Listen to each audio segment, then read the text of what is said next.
Hi there, my name is Rachael Butterworth, and I believe that I have got this recording, so I hope we are well underway. So welcome and thank you to all of you for joining this webinar today, which is going to be on exercise guidelines for people who have ankylosing spondylitis. Now what I'm going to do is just share my screen with you so that you can see my slides. There we go. So what I'd first of all like to do is thank you all for tuning in. Thank you to Arthritis New Zealand for giving me this opportunity to speak. And thank you to those of you who do have AS or know of people with AS, because without you guys, I actually wouldn't have this opportunity to speak. So just going through, who am I?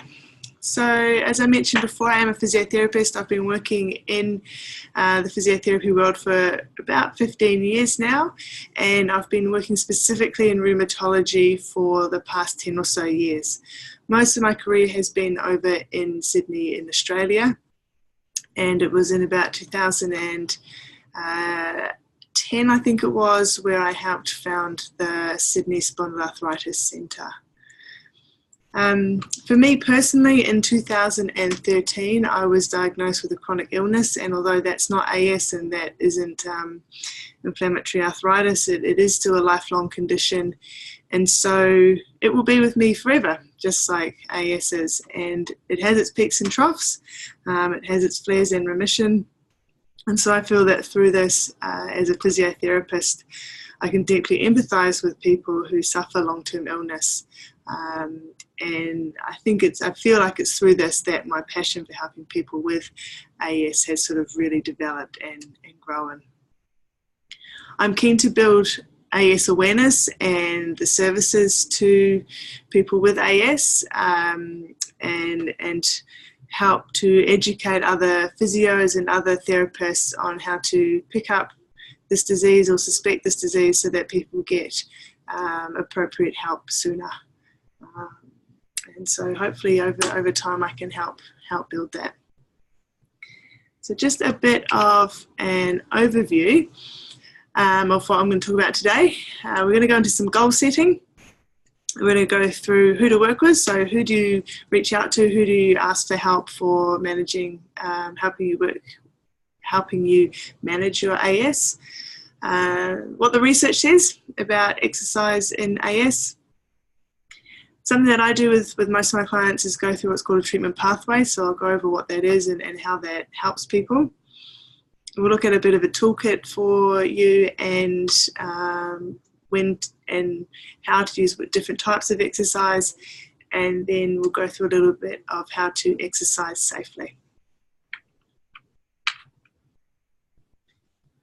So where to start? And so these are some of the questions that I often ask my clients when they first come in to see me in the clinic. And firstly, if we look at importance, so how important is it to you to use exercise as part of your management strategy for AS?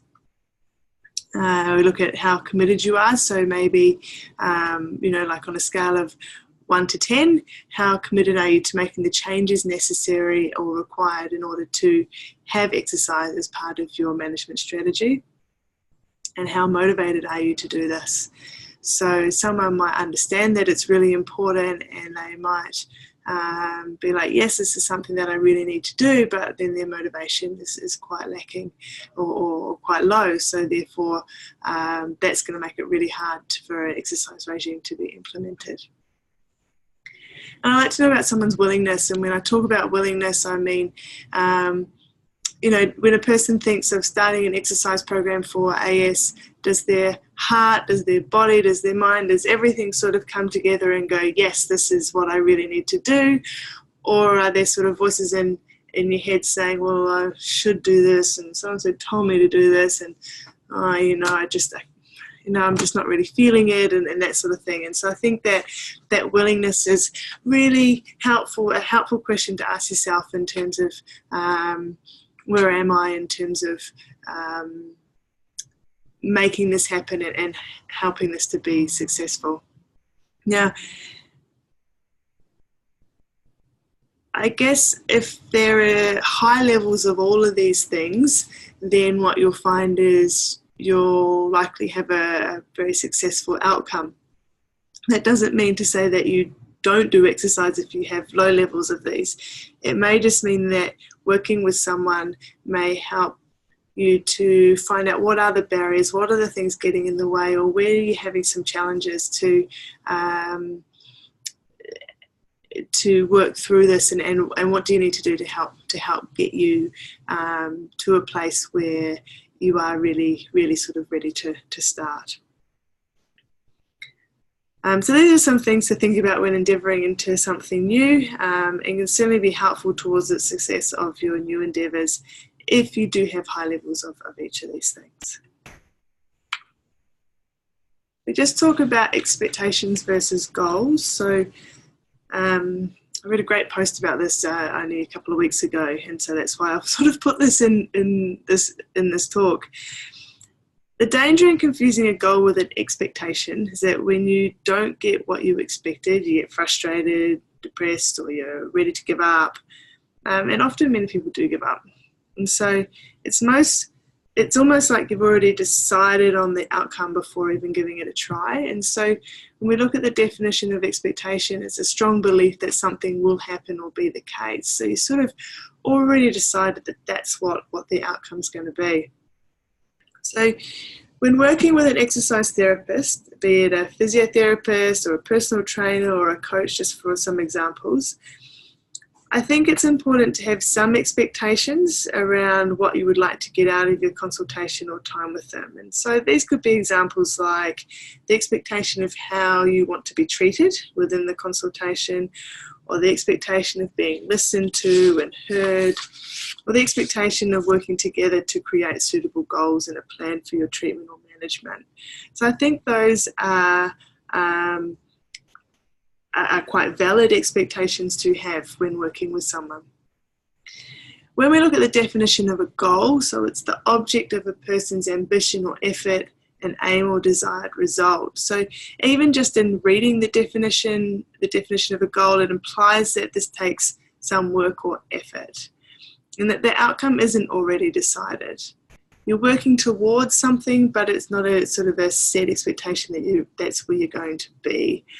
And that, yeah, there's definitely effort involved in trying to get to that place. And so instead of doing something and expecting a certain result, you can sort of work towards making that result happen by the amount of effort you put in and the type of goal that you set, because your goals are the keys to success. If we look a little bit more specifically into goal setting, so the acronym SMART goals, that's been around for a wee while now, and each letter stands for something. So if we look at S being specific, there are a few variations, so I've put those in there as well in terms of being simple or sensible or significant. So when we're talking about a SMART goal and looking at something being specific, it has to be very sort of, I guess, tuned into what your needs are and what you're trying to get out of this. If we're looking at the letter M, so M being a measurable goal, what that means is that there needs to be a way of sort of, at this point here, this is where you were at, and then at this point here, this is where you're at. So what are you going to use to establish if something is actually creating some change or not, and if what all you're doing is actually helping you towards where you want to be. Achievable, I think, is really important, because sometimes I have people come in and say, I can't run anymore, I just can't run. And I ask them, I go, well, do you want to be able to run? They're like, well, no, I have no need to run, and I don't really want to run, I don't enjoy running. So it needs to be something that is, sorry, I've gone into relevant as opposed to achievable. Excuse me. So that's more looking at relevance. So what is relevant to your life and your situation for now or in the foreseeable future, and yeah, is that actually going to work in well for you? So when we look at achievable, what we're looking at is, and I think this is where working with a professional can really help. Oh, excuse me 1 second, something's just happened to my screen.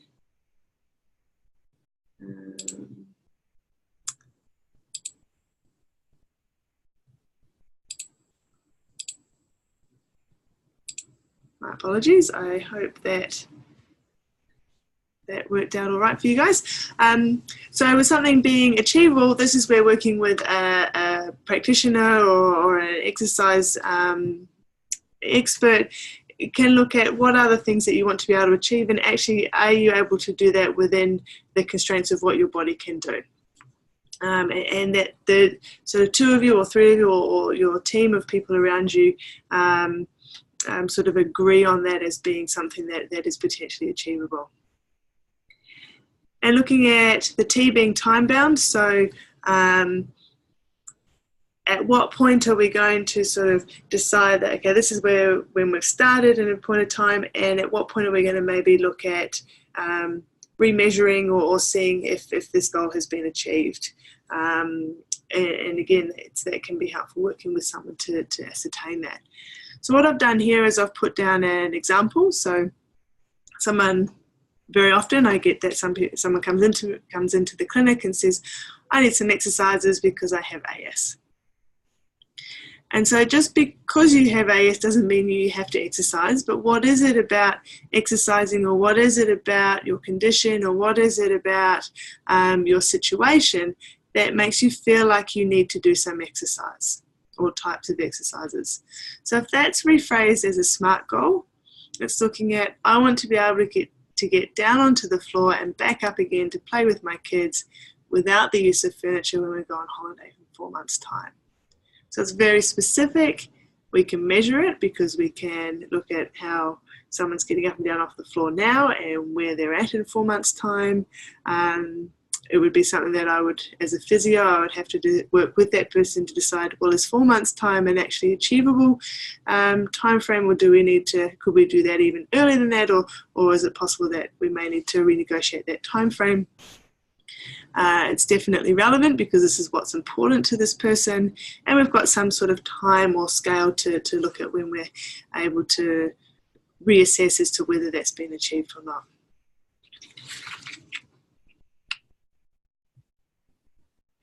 So once you sort of look at things like, how important is this to me? What's my commitment level like? How motivated am I? What's my willingness like? Have I got some sort of goals, something more specific that I want to be able to achieve?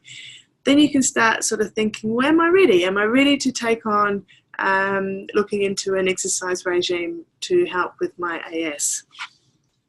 And that readiness will also help to sort of guide you as to whether this is an appropriate time to start this. So as an example, sometimes I have someone come in and they seem really ready and they're all good to go, and they go, oh, well, you know what, I'm actually going on holiday for 2 months next week. And so you sort of go, okay, well, let's see what we can do for while you're away, but then maybe those goals that we've set, maybe we can look at those once you get back, because they're not going to work right now. So just to sort of give you a couple of examples there.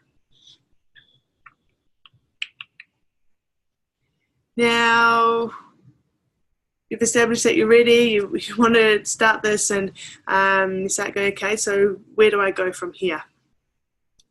And so there are many people who can be involved in your care, and some of you choose to seek medical management, say through a specialist like a rheumatologist or your GP.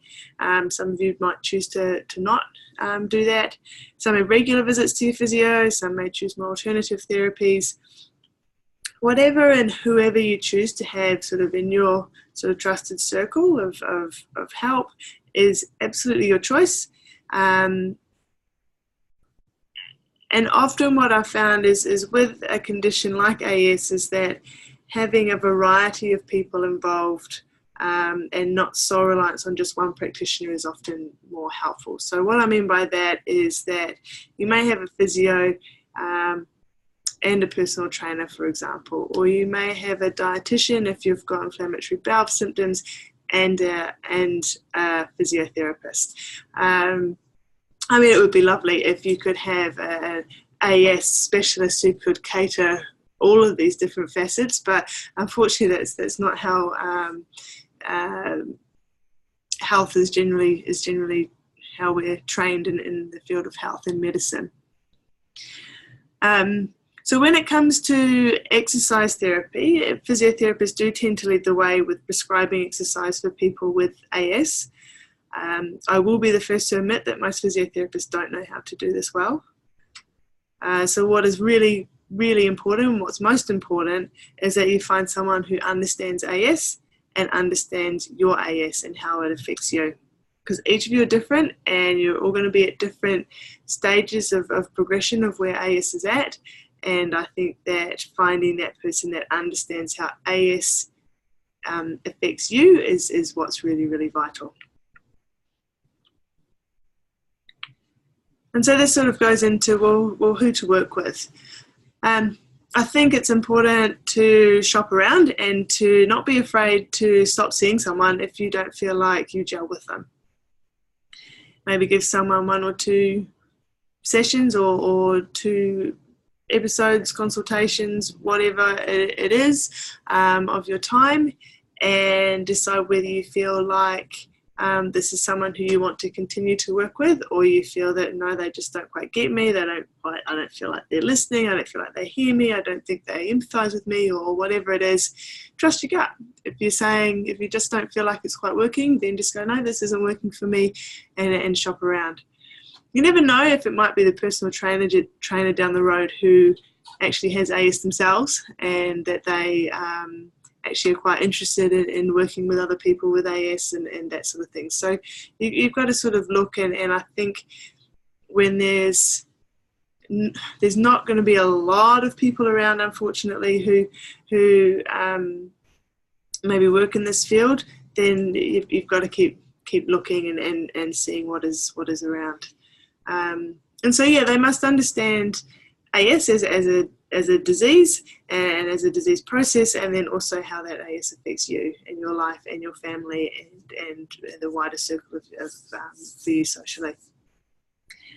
I think it's important to work with someone who sort of assesses you and then regularly monitors you, because we know that AS is a progressive disease, and so where you're at from, say, today, there needs to be some sort of assessment or monitoring put in place to sort of see where things are at for you in 3 months' time, 6 months' time, 5 years' time, whatever. So whatever that assessment or monitoring strategy is, could be specific to each individual or type of professional, but there needs to be something to sort of see where you're at and then where things are progressing or changing. What works for one person may not work for another. So you might be, Sam over here might be saying, you've got to go see this person, they've worked wonders for me, they've been really helpful, blah, blah, blah. And you go and see them and you just go, oh, no, that doesn't really float my boat. That's absolutely fine. You're different people, you've got different needs, you've got different personalities, you've got all sorts of different things going on. And so it's absolutely fine to kind of go, you know what, I tried that, but that didn't work for me. Because this is about building a lifelong relationship with people around you to help you. And so that connection or that who you work with, I think, has to be, you have to feel that there's that connection there. Talk to others, join support groups. So I know obviously Arthritis New Zealand is around, is available. There's Facebook pages and groups and various different things, so you can see what other people are saying and talking about it and what's available. So I think that can be really, really helpful. Exercise is medicine for your body. Natural medicine that still requires a prescription. So there are 2 really important statements on this slide. And the first one is exercise is medicine for your body. So exercise helps with the health of your body in many different ways. And I'll go into those a little more in the coming slides. I think that the second statement, natural medicine that still requires a prescription. Now, this certainly doesn't mean that you need to go and see a GP or a specialist to be told that yes, you can go and exercise. But what it does mean is that exercise needs to be specific and tailored to each individual, dependent on that individual's personal circumstances, health needs, and goals. And so by using the word prescription, it's really looking at what does exercise need to be for you as an individual. Not what this person does and that person does and that person does and that person does. And so I think if you get that whole sort of goal setting and that you're making a targeted SMART goal, then that prescription can be very, very specific to you and help to meet the needs of what you want in your life. So just like with medication, used to treat, say, one person with, say, high cholesterol, then this person over here who has high cholesterol, the same medication may not work for both of them, may not work well for both of them. It probably might still get some effects, but what we're saying here is that it needs to be targeted and specific. So there are many different facets to exercises and exercising. It certainly is not a one-size-fits-all activity. So we're just going to look at what the research says. So I was part of a group of people who this was published in 2016. We looked at all the research prior to that date that looked at exercise in AS, multiple different questions we asked and things that we found out, and what had already been published and had already been sort of researched. And what we found was that exercises that are aimed at improving mobility and posture, that are aimed at increasing strength, improving cardiovascular fitness, and improving function. So function being things like balance, coordination, getting up and down stairs, that type of thing. So if you have exercises aimed at those things there, they have shown benefits for pain, so improved levels of pain. They've shown to decrease the amount of active disease in a person's body. They've been shown to improve axial mobility, so how much movement is occurring at your spine, and also your function. So, simple day-to-day tasks like getting out of bed, picking up a pen off the floor, going up and down some stairs. And so we know, therefore, that stretching, strengthening, cardiorespiratory and functional fitness, these are all really important components to include in a balanced exercise program. Through the research that I did, we were unable to ascertain if one of these things is more helpful than another. So that's why looking at that combined approach of stretching, strengthening, cardiorespiratory and functional fitness are all important to include in an exercise program.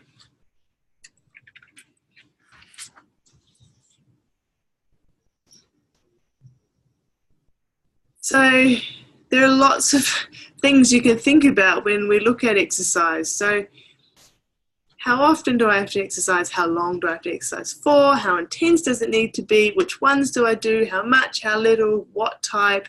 There are loads and loads and loads of different questions that can come up with how to set up a program, what parameters do I use?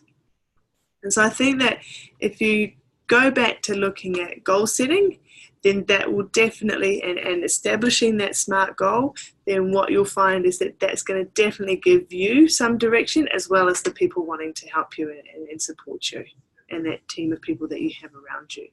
So if you have that goal, then that's going to give you a much clearer direction of where to head. So we're just going to talk now about a treatment pathway, and this could be also called like a treatment roadmap or a plan, a guide from how to get from A to B. So you've set up your goal, you know what you want to be able to achieve. How do you then get there? And so this is something that I often go through with my clients. It's got 3 phases, and we'll go through each of those. So we've got the foundation phase, we've got the consolidation phase, and we've got the performance phase.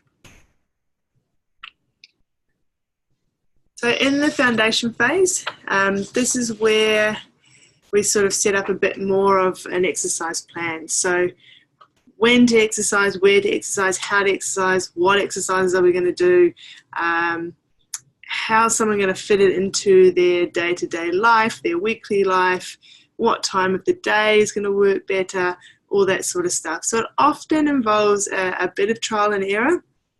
Trialing something and then reporting back and going, well, that didn't really work.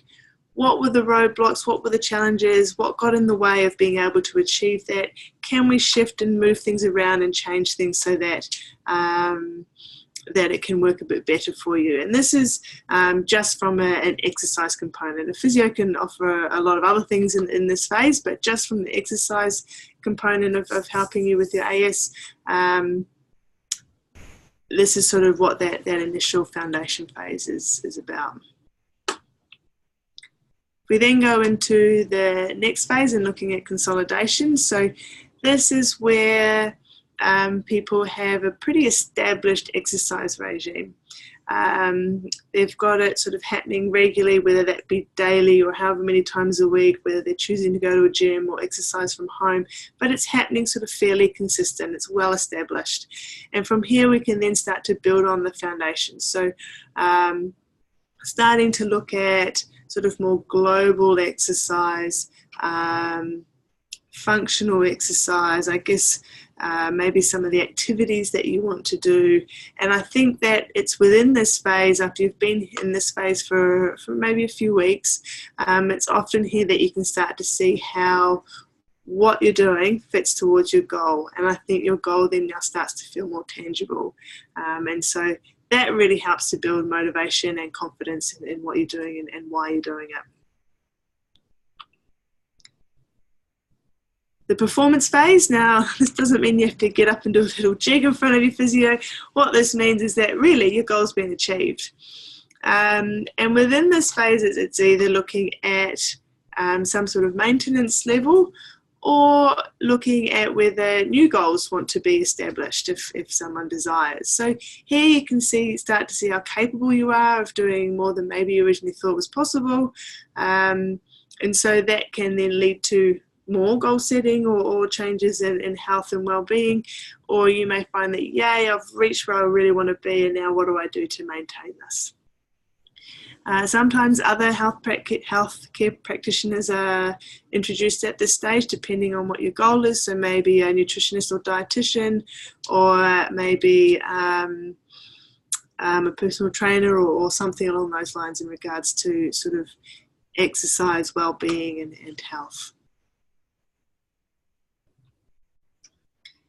And I've put this little graph in here because it's never a straight, beautiful, linear line to sort of success or achieving a goal. And with a disease like AS, as many of you will have experienced and know, is that you have peaks and troughs, you have flares in remission, you have times where things can feel really quite great, and other times where you feel like you've gone back to square one or even worse than square one. And so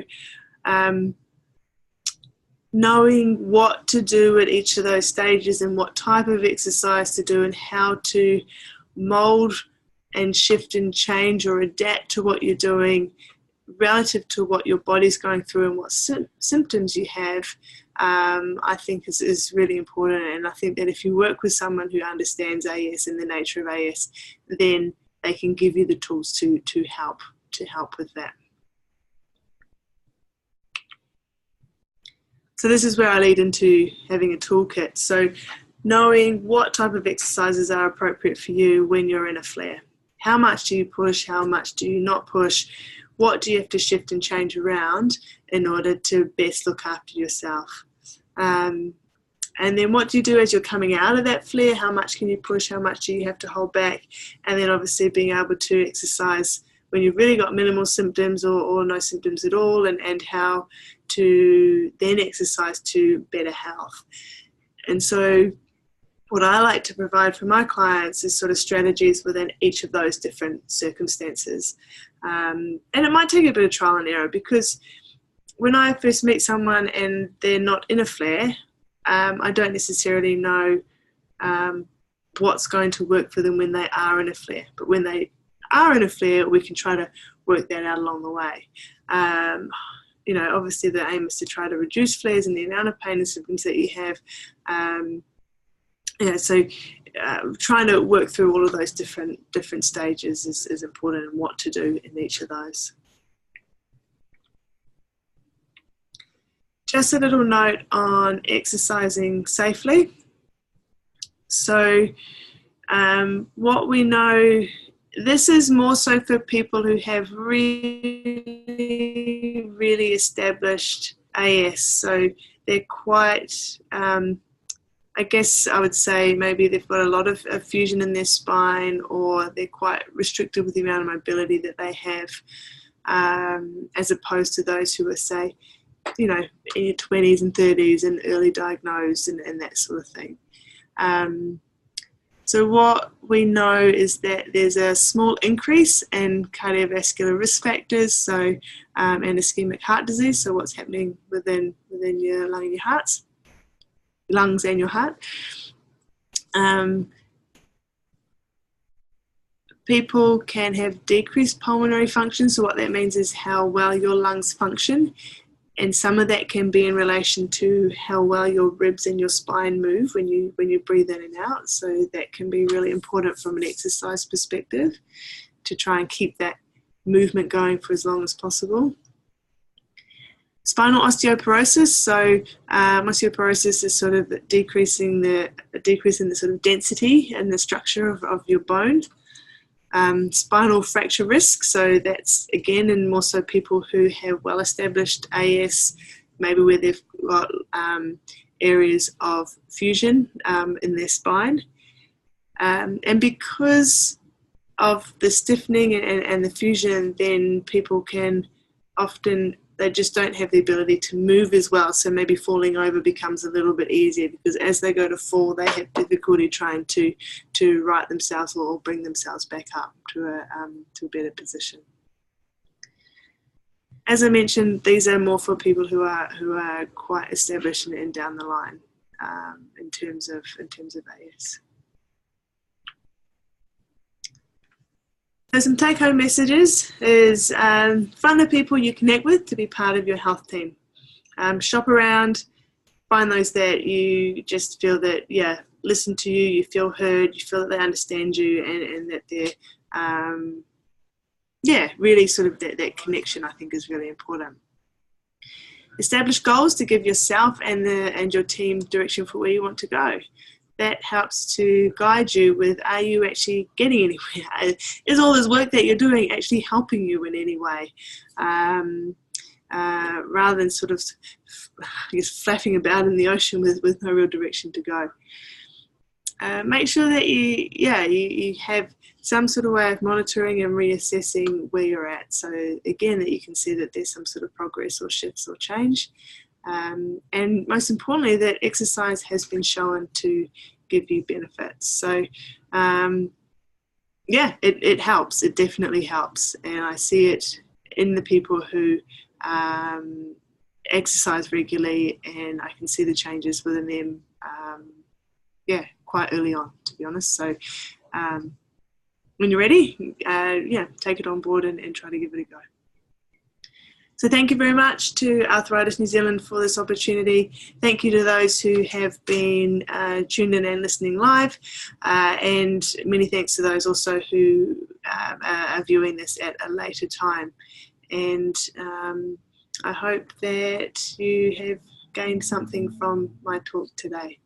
So I'm going to stop sharing the screen. And thank you all again, and if you have questions and queries, then please send them through and we will get back to you. Thank you.